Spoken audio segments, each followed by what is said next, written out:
Well, we've been tackling the amazing subject in the Bible these last couple of weeks. I want to just continue on. And faith is absolutely vital for every day. It's not just something that you do occasionally. It's an everyday aspect, ingredient of our walk with God every day. In fact, if you don't continue to walk in faith every day, you probably are going to crash and burn somewhere before Jesus comes back. It takes the shield of faith, Paul says in Ephesians 6, to extinguish all the flaming arrows of the evil one. How many of you are excited about flaming arrows coming at you? Well, if you've been in our spiritual warfare class, you've been finding out that the enemy, Satan, and his workers are incessantly planning their next attack against you. And that's just a reality that if you're going to mature in your walk with the Lord, you have to begin to embrace the fact that you do have an enemy who would like to destroy you any way that he can. And he's very good at what he does. But there's a piece of the armor of God that Paul talks about in Ephesians 6 called the shield of faith. We're not going to talk about the shield of faith, but in fact, as I teach this morning, you're going to see that shield of faith and find out how to grab a hold of it and raise it up so that you can extinguish every attack of the enemy. It's important that you not take an arrow. How many of you know that? I don't want to take an arrow. Some of the arrows will wound you, knock you out for quite a while. There are many people who have taken an arrow from the enemy and have never recovered. It's so important that we walk by faith, not by sight. If you're walking by sight, your sight will deceive you. Your sight is connected to this world. Your sight is connected to the realm of fear. Fear is just the flip side of faith. When you're in fear, you still are believing something. You still are expecting something, but it is not connected to the reality of heaven. It's connected to the reality of Satan's kingdom as it operates in this world. But God in his wisdom has chosen to leave you and I in this world so that we can fight the good fight of faith and gain reward for our faith and make the enemy look bad, by which God receives great glory. Somebody has got to show the world that God wins, that God is superior in all things, and that what the enemy is doing is a sham, and ultimately that it's destructive, that the world is not their friend. So we must learn how to walk by faith and not by sight. And so that represents a huge shift in your life to learn how to do that. You naturally will walk by sight. You'll naturally walk according to your physical senses, according to the natural mind. But when you begin to get transformed by the renewing of your mind into the things of God, you will begin to see differently, you'll begin to think differently, and you will begin to connect to heavenly reality and to the person of the Holy Spirit that's dwelling in you. You'll be able to begin to hear the voice of God. You'll begin to perceive the hand of God working, and it starts pulling you into this realm of God, the spirit realm, where life happens. And so we must learn how to think the way God thinks. Now, I want us to start with, let's go to Matthew chapter 8. We're going to look at a few passages here. We'll see how far we get.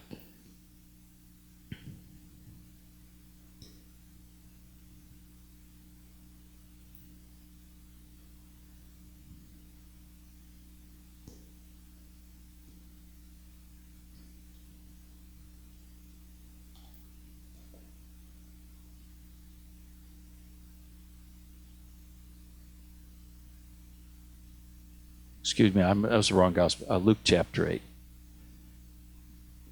You will not find what I was going to read in Matthew chapter 8. Luke chapter 8. In Luke chapter 8, we have a succession of healing stories. But it begins with a synagogue ruler who comes to Jesus and says, my daughter is dying right now. Would you come and heal her? Some gospels say that he threw himself down at Jesus' feet even, begging him. He's terrified of the power of this sickness to take his daughter out. And so this synagogue ruler, who has known of the ministry of Jesus, in fact, he may have even seen Jesus do a miracle in his synagogue on the Sabbath, he has some degree of experience or knowledge with the power of Jesus to heal. And so he finds himself in a situation where his whole household is under attack now. His daughter is in the grip of a sickness that is threatening to take her out, and he is coming to Jesus and saying, please come quickly. Now, a number of things happen. First, Jesus says, I will come. So that's good news. Jesus is saying, I'm coming. And so they begin to make their way toward his house, but here comes this woman with the issue of blood. She just kind of interrupts the flow.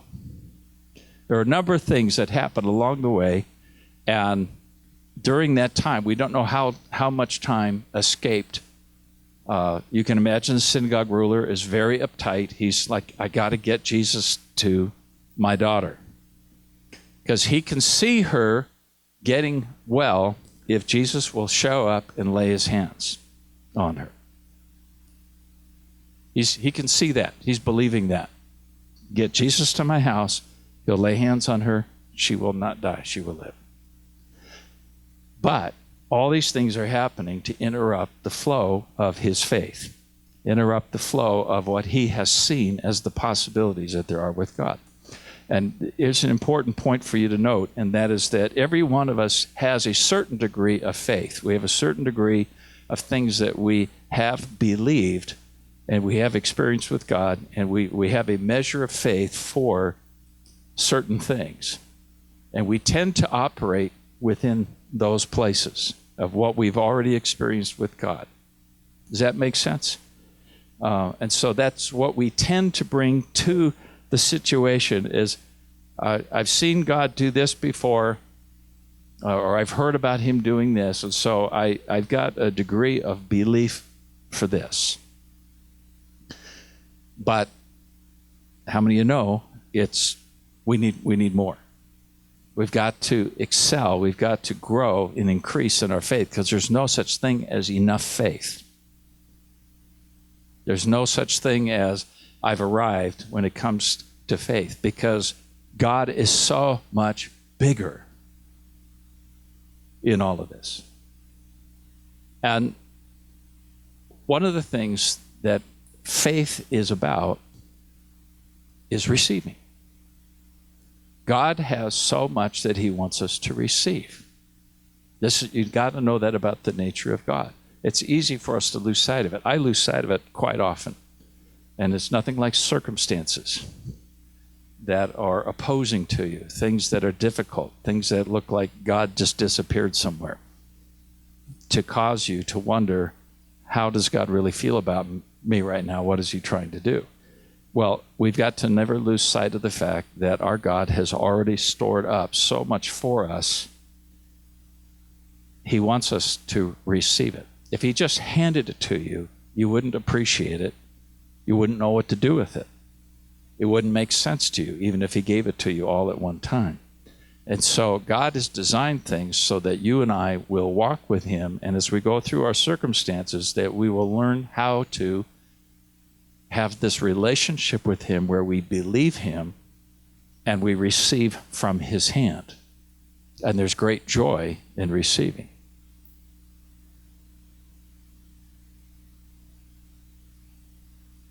There's great joy in receiving.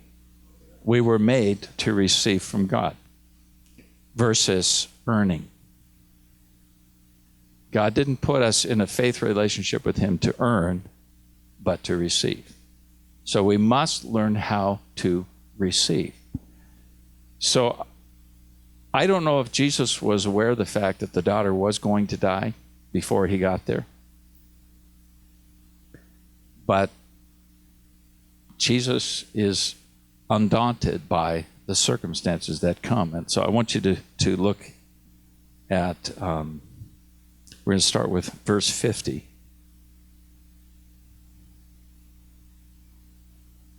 Well, we'll start with 49. While he was still speaking, someone came from the house of the synagogue official saying, "Your daughter has died. Do not trouble the teacher anymore."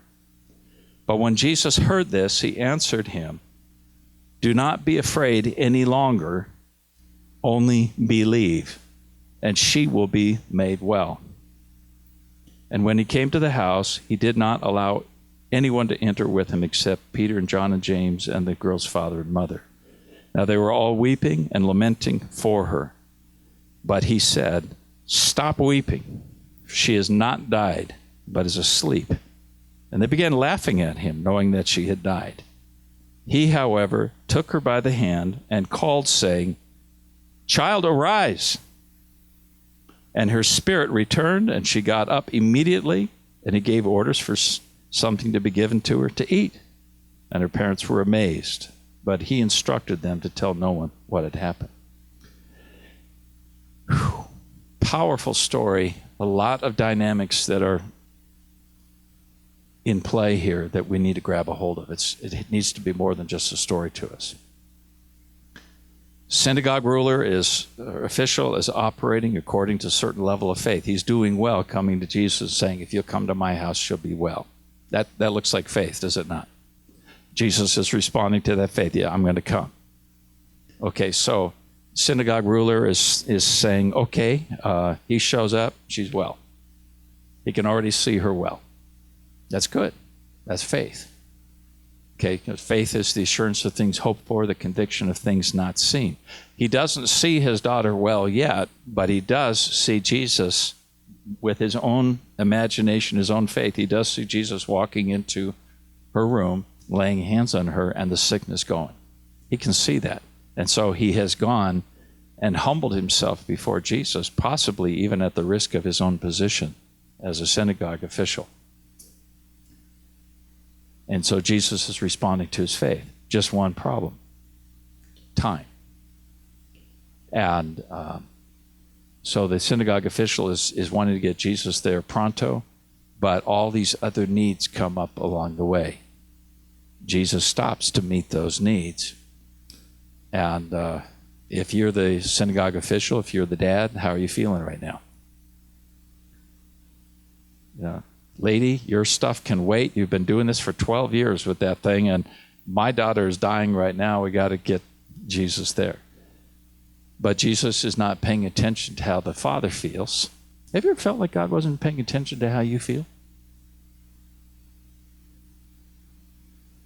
And then Satan likes to come in on that one.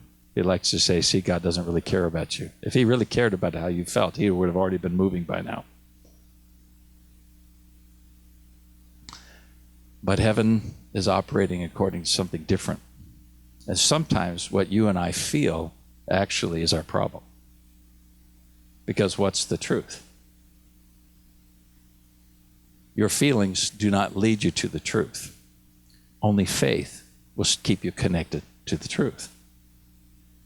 By the way, Jesus said, I am the truth, the way, the truth, and the life. So if you're connected with the way, the truth, and the life, it doesn't matter what your circumstances are.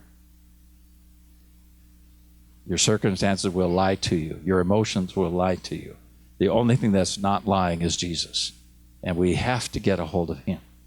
So when the report comes from the servants from the house, don't bother the master any longer. Your daughter has died. It's over. Jesus sees this little commotion with the synagogue ruler, and he probably sees the crestfallen look on his face, like, oh no. The thing that I most greatly feared. Say that fear is always lurking. Fear is always waiting in our circumstances to talk to us and tell us the reality about the future. False evidence appearing real. And we can't let fear talk to us. And you'll be amazed at how much room there is in our hearts to entertain fear. I hate it. I hate discovering almost every week, sometimes every day. This past week, it was every day I was entertaining the voice of fear. I felt so powerful after preaching my message last week and then falling on my face every day this past week. And then the enemy was mocking me there. Yeah, oh, great man of faith, look at you. So fear has gripped the heart of this father. What's the first thing Jesus says to him? Control that fear. Don't give place to the fear. Is that important? God is not responsible for getting rid of our fear. In fact, it's only his perfect love, our connection with his perfect love, that is going to be able to drive that fear out.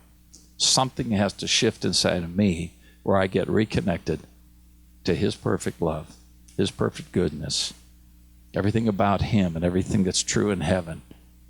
That is the only thing that's going to displace fear. Because fear is our most natural place to move to. It makes logical sense to us to be afraid. I talked about that last week.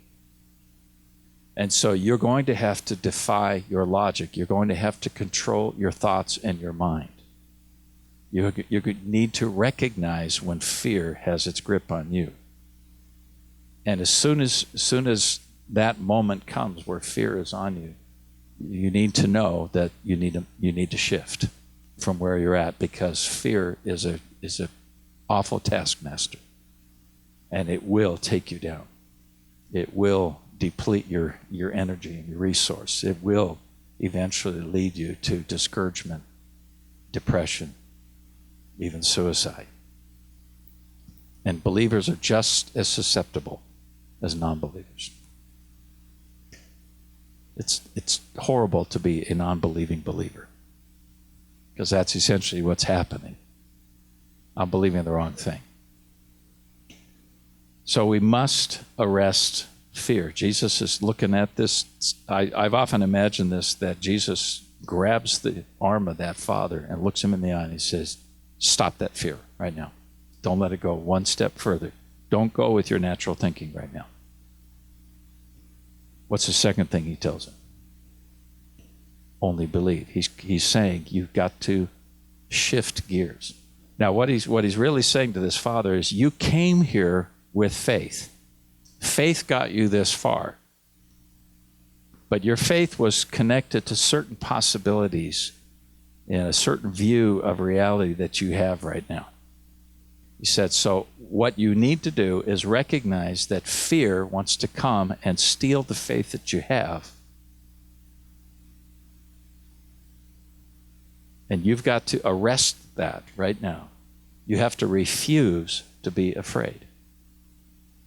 Is that possible to do?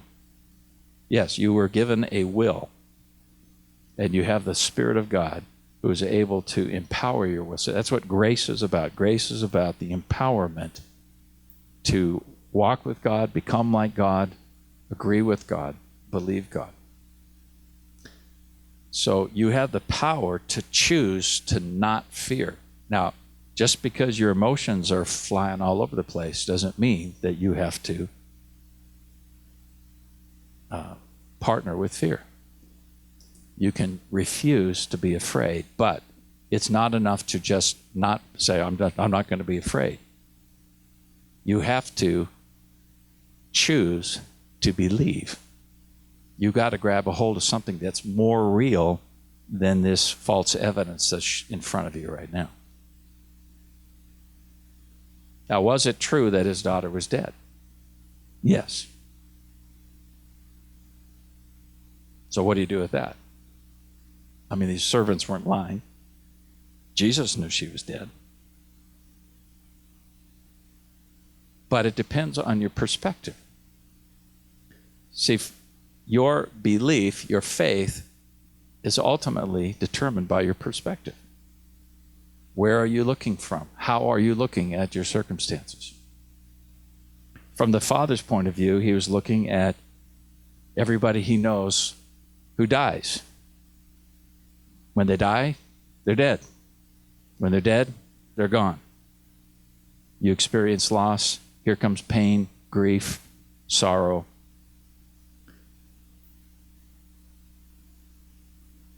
And he's ready to embrace all of that using his logic.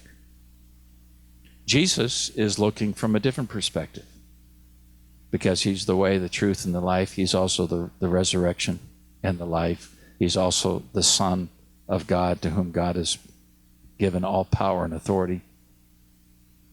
He also sees what the Father's doing.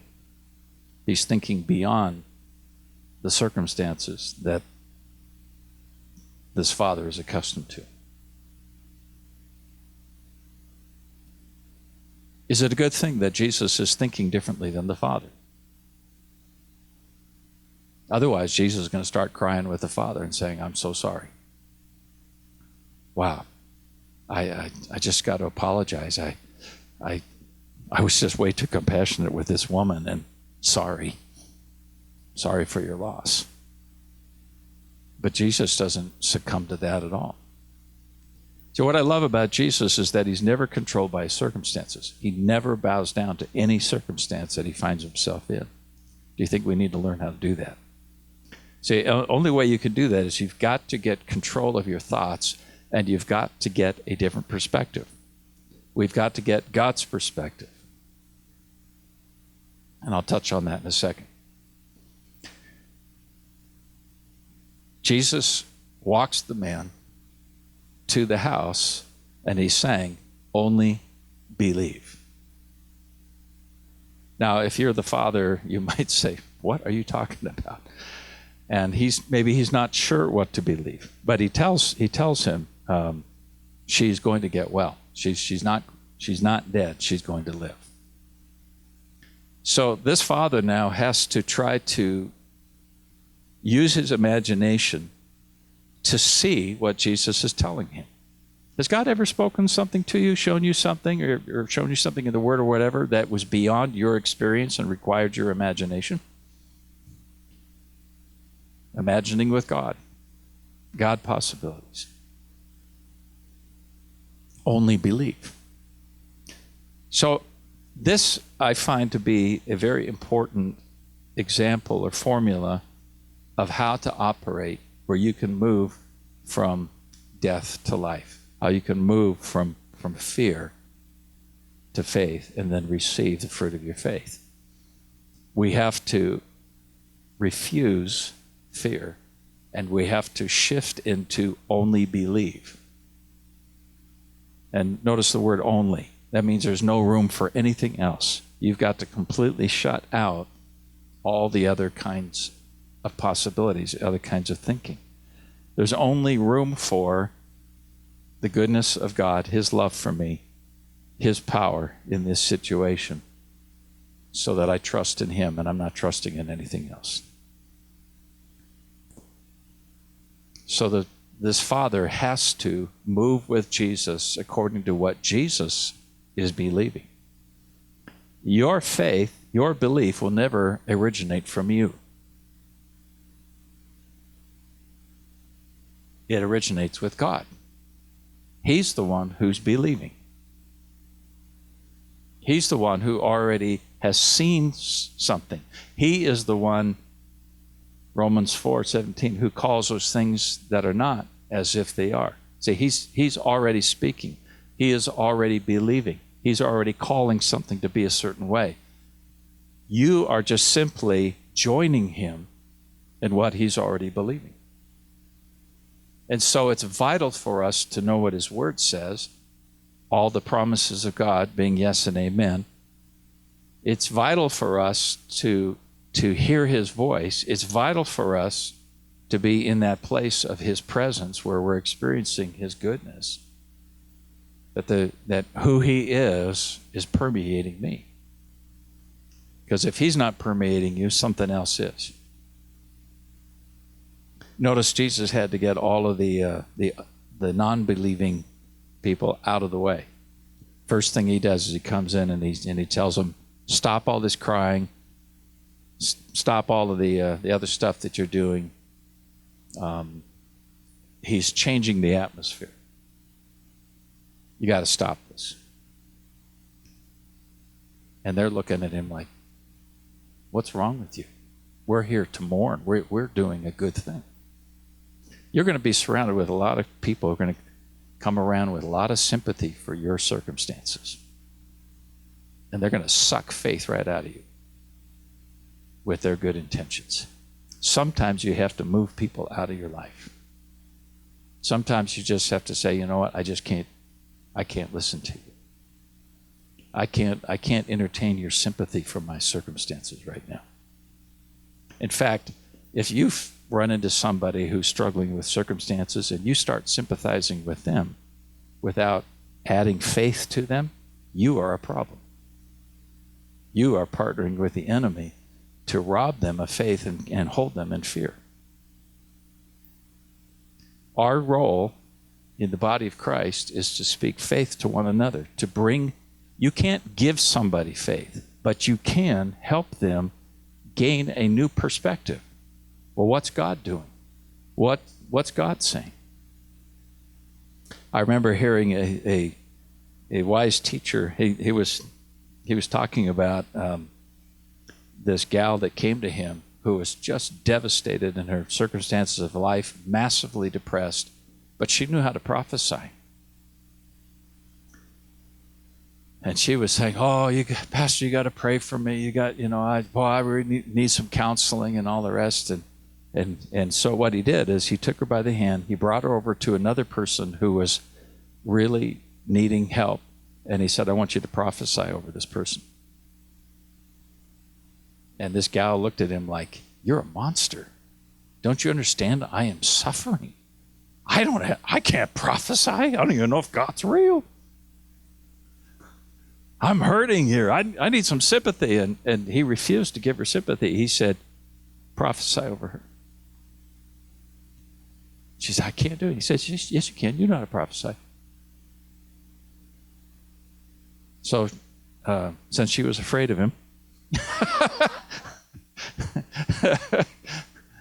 didn't want to disappoint him, and was being submissive to his authority, she waited a little bit, and God spoke to this woman, gave her a word for this other person that was struggling. Well, guess what? The word was so positive and so faith-filled that what happened was that the first woman with the problem who began to prophesy, she went up and got God's perspective for this other person, and she put two and two together and said, the same God who's speaking that over her is speaking that over me. And all of her depression, all of her fear, everything just left. You see how that works? And so I don't like to spend too much time holding somebody's hand and commiserating with them and saying, "Oh, you poor thing." I want to let the person know I do care about what you're going through. I know it's hard, but I can't afford to leave you here in this place. I've got to give you something so that you can grab a hold of God right now, and you make the choice to believe what God believes right now about you. Because you're the only one who can believe it. Nobody's going to lift you out of this. Don't plug your umbilical cord into me. I'm not your answer. I can give you counsel, I can, all the rest, but ultimately the best thing I can do for you, and this is true for every one of us in the room and how we minister to people, the best thing that you can do is help them hear from God. See what God is doing. Get the heavenly perspective. What is God believing right now? So that they can make the choice to stop fear and only believe. Because that's the only way they're going to get out. They've got to not walk by sight. They've got to move to walk by faith. And if people will refuse to do that, if they refuse to walk by faith, there's nothing you can do. And I just, love you. Be praying for you. Bye.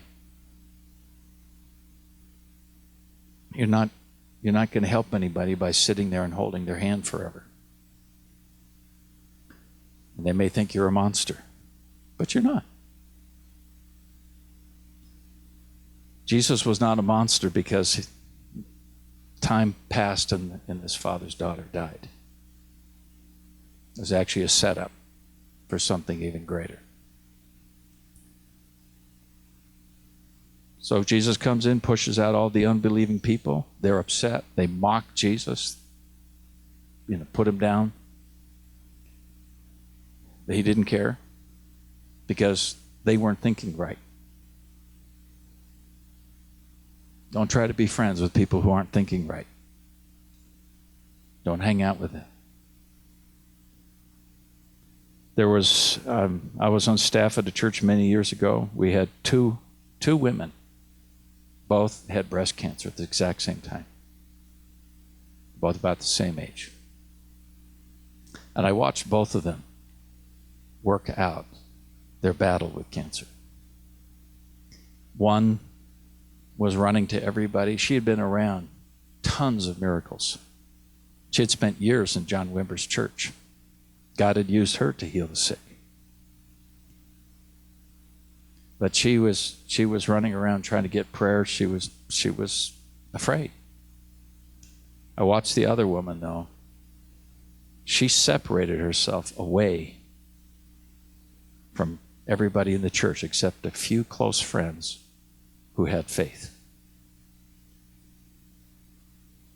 She would not, if you walked up to her and said, "Oh, how are you doing?" "Oh, I'm great." And you look at her like, and weeks later you're seeing her, she has no hair from chemo. And she's just like, doing good. She'd keep the conversations very short because she didn't want to talk to you. If she felt like you were coming with human stuff, coming out of the world, she couldn't afford to let you infect her. Because she was in a fight for her life. And the fight was a fight of faith. And she locked herself away with God. And she just, I'm only believing. And the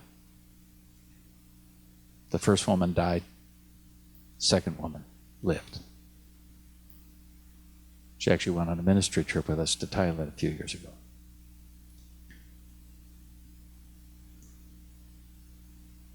I watched that happen, and I thought, lesson learned.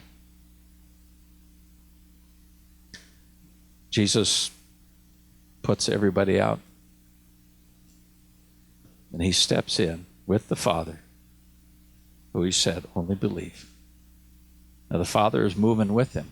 Sometimes only thing you can do is just keep walking with Jesus, even though you don't know where it's going. But you just got to keep up with Jesus. Don't be looking around you. I mean, you got to understand, Jesus offended all of his friends. Jesus came in and pushed all the other family members out, all the friends and everything, and the Father let him do it. You got to stick with Jesus. God knows what's going to happen. He's got the final call on something, and you can only afford to listen to his voice and do what he's doing, even if it doesn't make sense to anybody else, even if it doesn't make sense to you. And in that situation, that father, because he stuck with Jesus, pushing fear aside, sometimes fear is just right there at your door, constantly knocking, constantly pushing, and you just, you wish it was totally gone, but it's there trying to get a foothold. But as long as you keep moving with the Lord, you can keep fear behind you. And he just believes. And he gets his daughter back. That's amazing. Now, I want you to turn to Mark chapter 11, and then I'm going to wrap this up.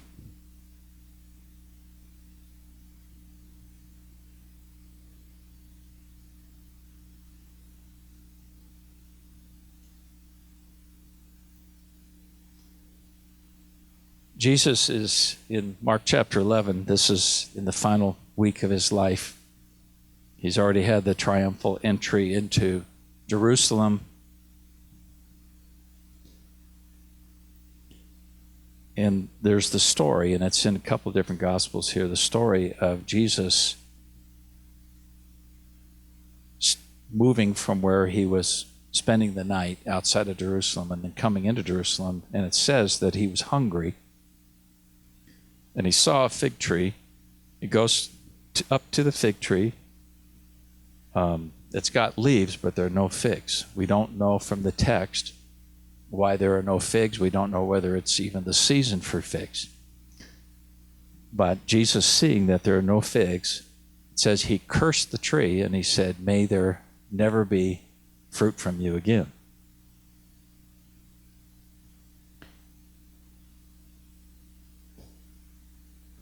Okay, that's a whole different message.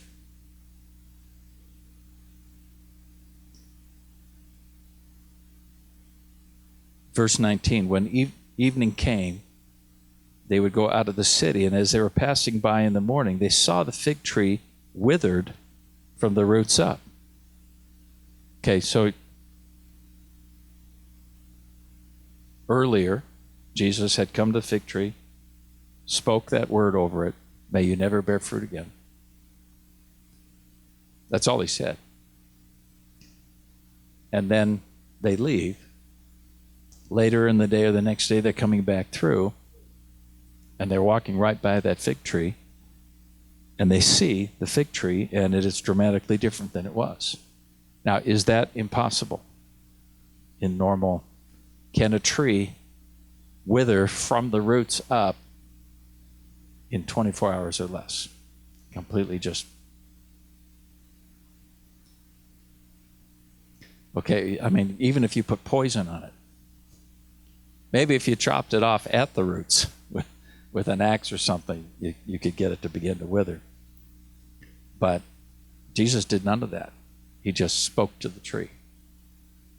And the tree is withered.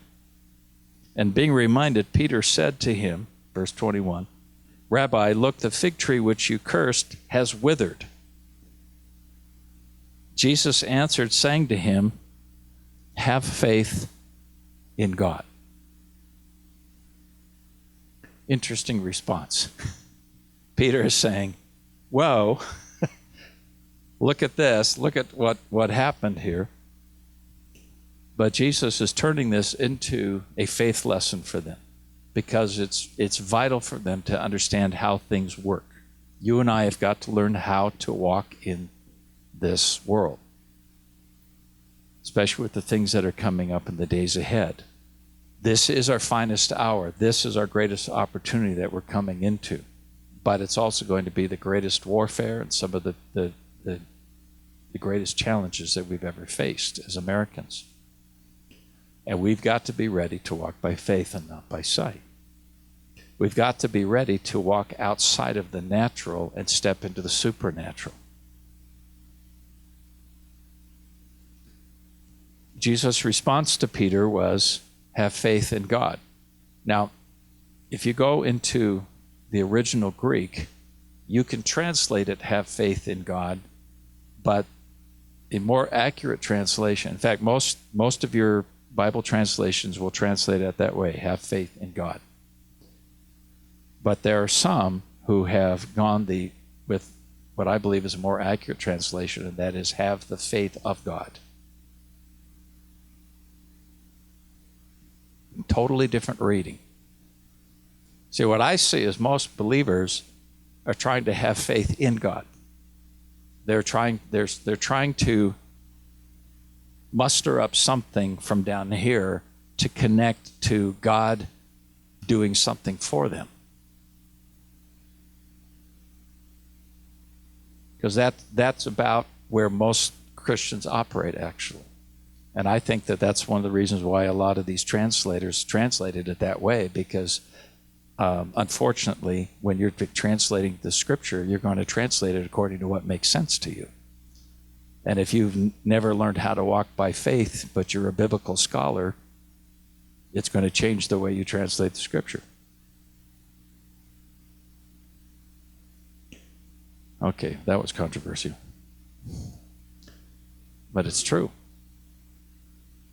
There are many, many passages in the scripture that I believe have been mistranslated because we have people, scholars doing these translations who are highly limited in their experiences with heaven.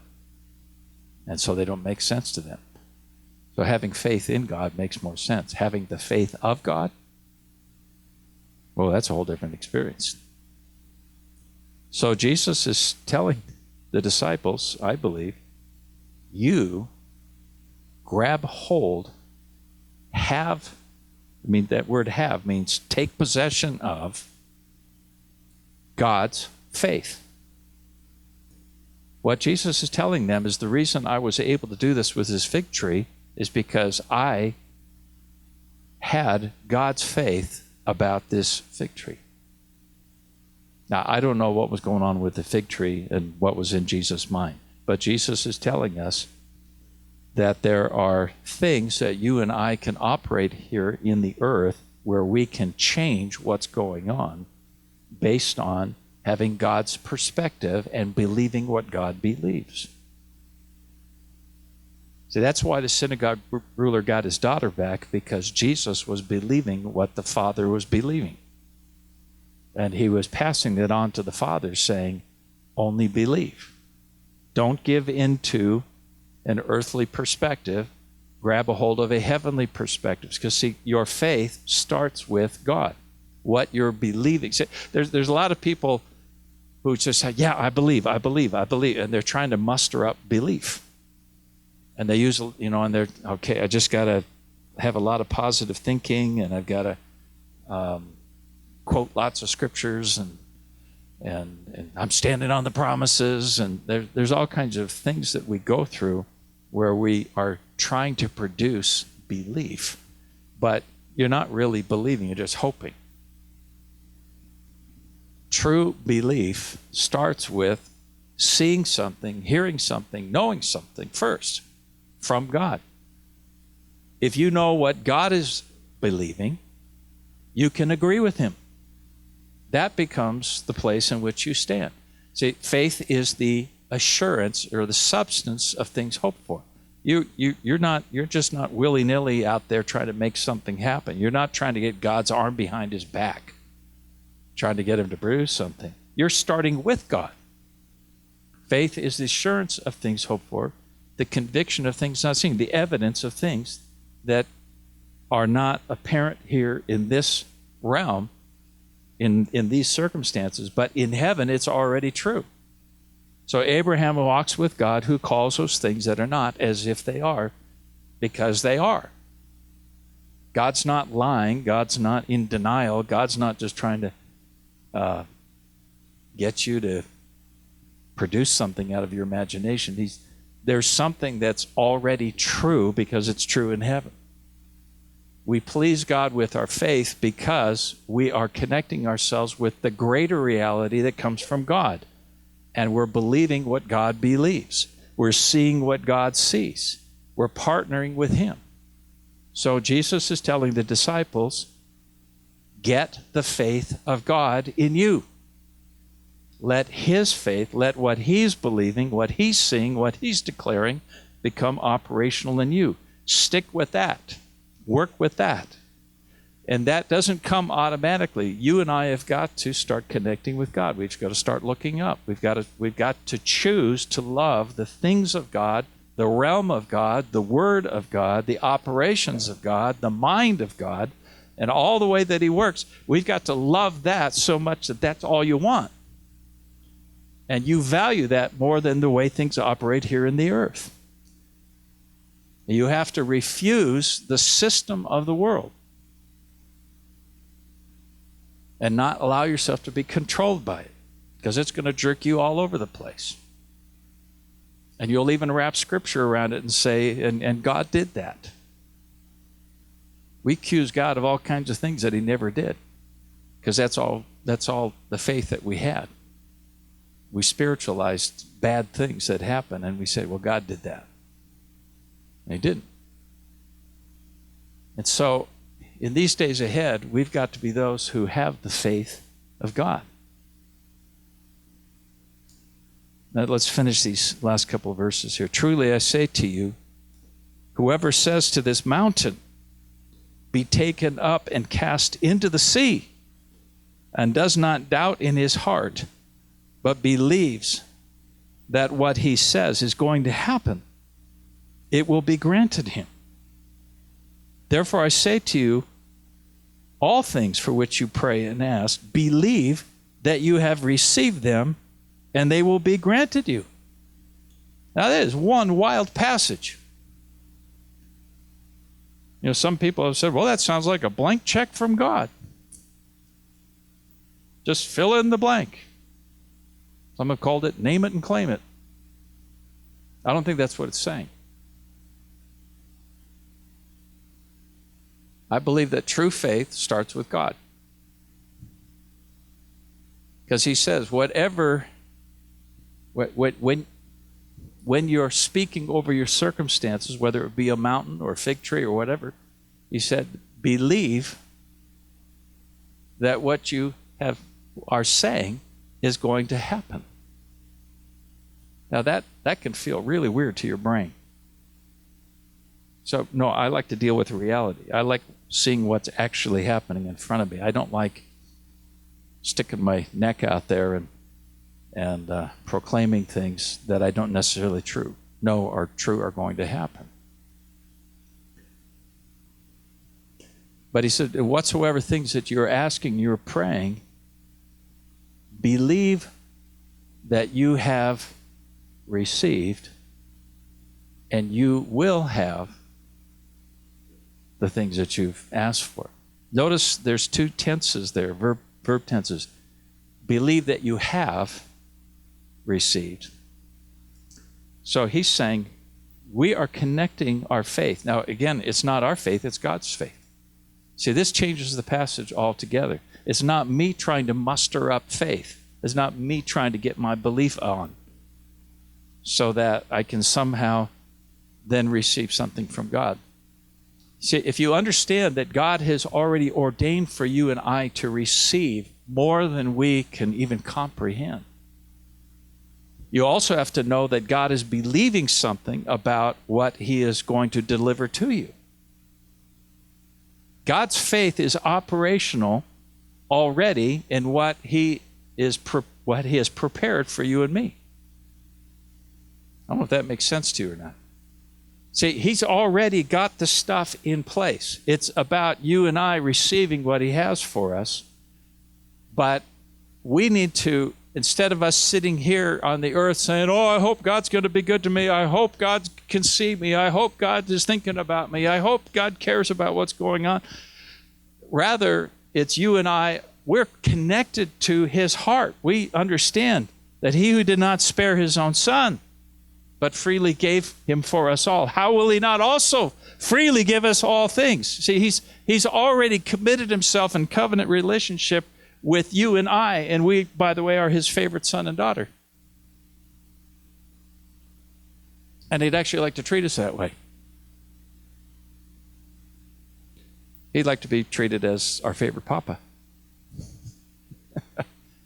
So he who has already committed himself, remember Ephesians 1? We have already been blessed with every spiritual blessing in the heavenly places in Christ Jesus. How much is that? There's only one way to find out.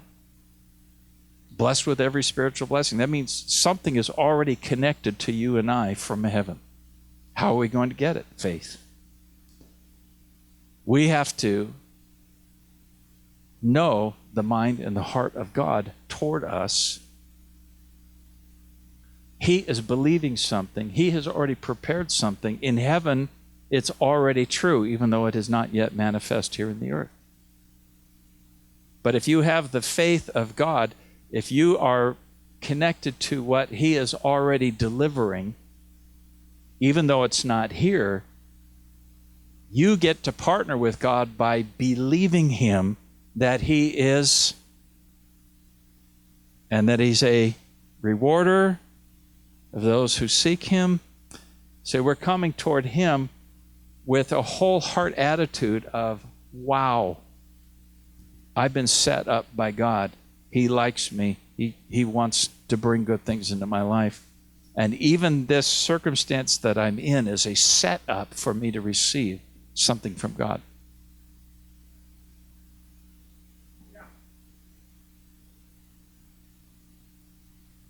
I don't know if you caught that. This thing that I'm going through right now, so we prayed this out earlier in our meeting here. Yea, though I walk through the valley of the shadow of death, I will not fear, only believe, is what David was saying. I will fear no evil. Why? Because my Father's with me. In fact, in this place of the valley of the shadow of death where I'm surrounded by enemies, guess what my Papa's going to do? He's going to set up a table for me in the presence of my enemies so that I can receive. But see, my part is I've got to refuse fear and start looking for the table. I got to start believing that I got to get the faith of God concerning me and what he is preparing to do. And when I see that and I know it, I can speak what he's speaking.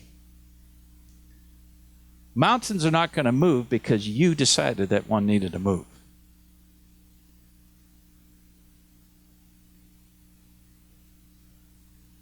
Jesus said it himself. He said, I only do what I see the Father doing. I only say what I hear the Father saying. He said, I don't do anything of my own initiative.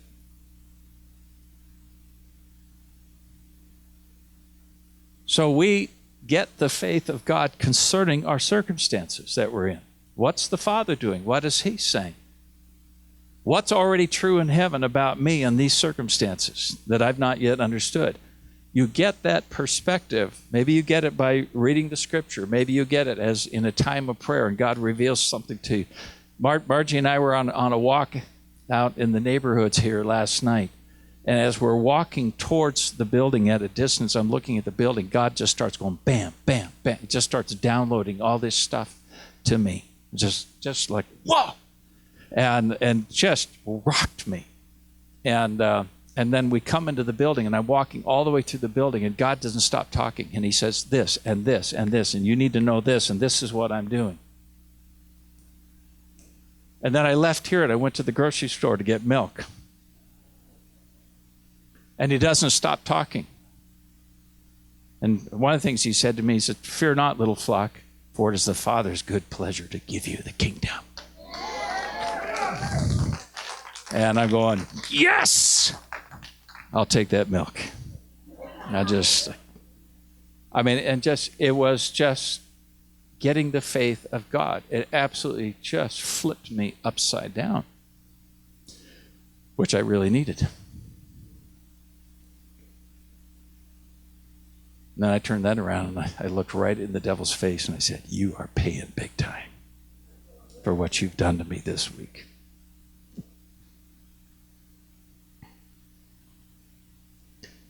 Faith changes things. Believe that you have received. That means that you are understanding in heaven it's already done. In heaven it's already been given. That's what Abraham did. As he walked with God, God gave him the promise, you'll be the father of many nations. He had hope against hope because his body was as good as dead. And it still hadn't, it said, but he did not waver in his faith. He didn't give place to his natural thinking. He didn't give place to what his body was declaring about his circumstances. Because he had something else. He had the word of the Lord. And he understood that in heaven, it's already done. In heaven, there is a son that I've not yet received. And from him, nations. And it was seeing what God was seeing, agreeing with God, who is declaring those things that are not as if they are, not wavering in his faith, and then taking Sarah by the hand to the tent, saying, we're having a baby, over her objections. Maybe. Hopefully she had some faith. But God said by this time next year.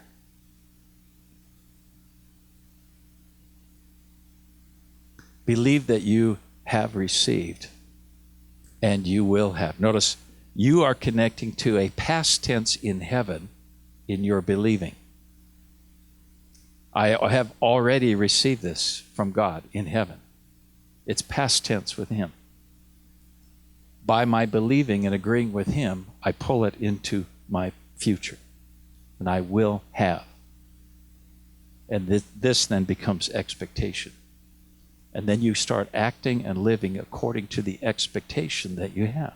See, you now have received evidence. You now have substance from something unseen, and you are now carrying that out. And this is what pleases God. Wow. I like that.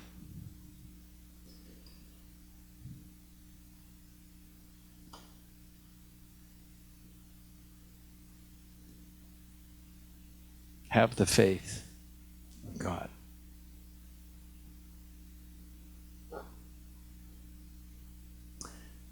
Final verse. In 1 John 5, it says this: if we ask anything according to his will. What does that mean? It means I have come to understand what the Father is doing. I've come to understand what he has already purposed to do. A lot of people who don't believe that they can know what God is doing, they just go to the Scripture and say, well, I'll just ask according to what the Scripture says is the will of God. Well, you can start there, but there's a higher place than that. The Spirit of God would actually like to reveal to us what the Father is doing. See, I want you to understand, the reason we're sitting in this building right now is because of faith. Calling those things that are not as if they are. Understanding that God revealed to our board. We'll start with me, actually. Then I went to the board. And they got in on the faith. And we corporately could see what God was doing. And God comes with a dream, and he speaks concerning what he wants to do with this building. We know his will. We have a revelation about this building. Do we have the means to do it? No. Is it crazy in the natural? Absolutely. In fact, is it stupid? Yes. And there's a whole lot of people who wouldn't have done what we did. Because in the natural, walking by sight, it's a recipe for disaster. But if God reveals something to you, you can believe that you have already received and know that you will have what you've asked for. If we ask anything according to his will, we know that he hears us. 1 John 5. And if we know that he hears us, then we know that we have the things that we've asked for. See, very, very simple. If I ask anything according to his will, it starts there. What do I know is the will of the Father for me? What do I know? What is he speaking? I go up, I get the faith of God. That's when I then begin to speak. I begin to talk to God about what he's shown me. I'm not hoping. I'm speaking according to what has already been revealed to me. This is the will of God.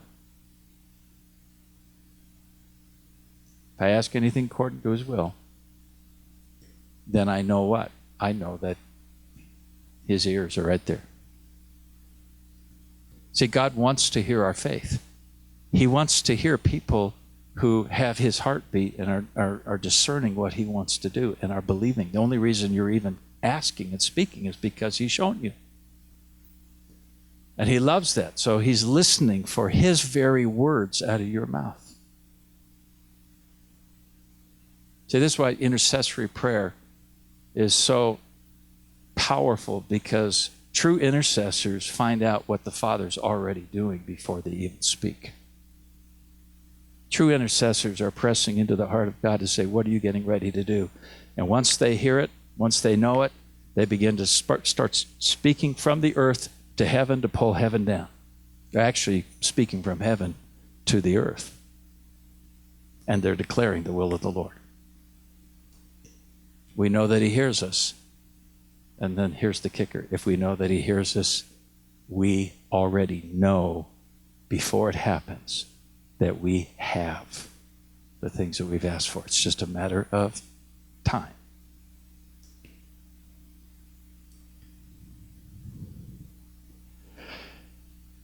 Not a lot of people like to do that. A lot of people don't like walking with God that way.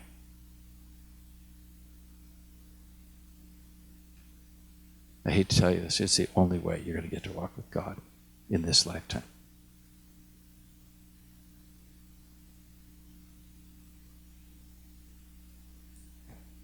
I'm done. Let's stand.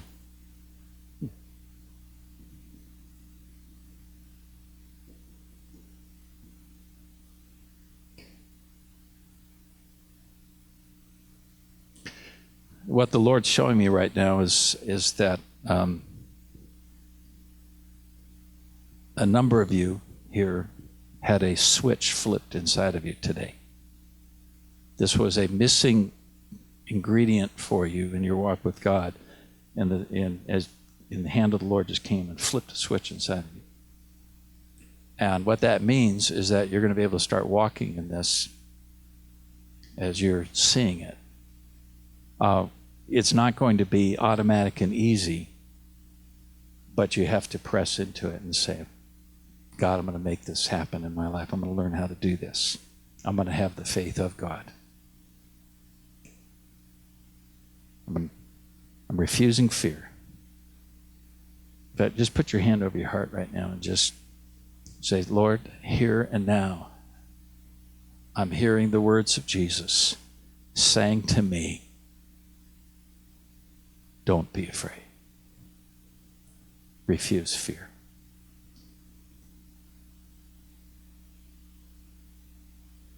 And I'm choosing to only believe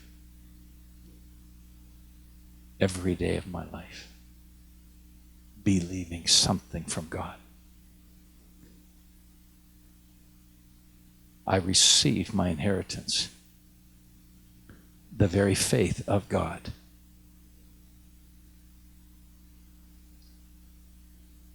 Holy Spirit, open my ears.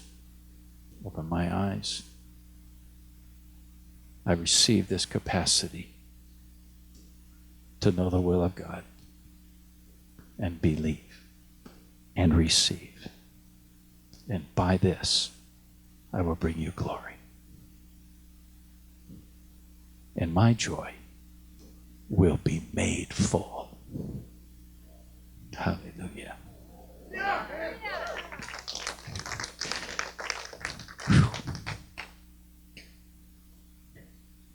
It's a fight. Choose to fight.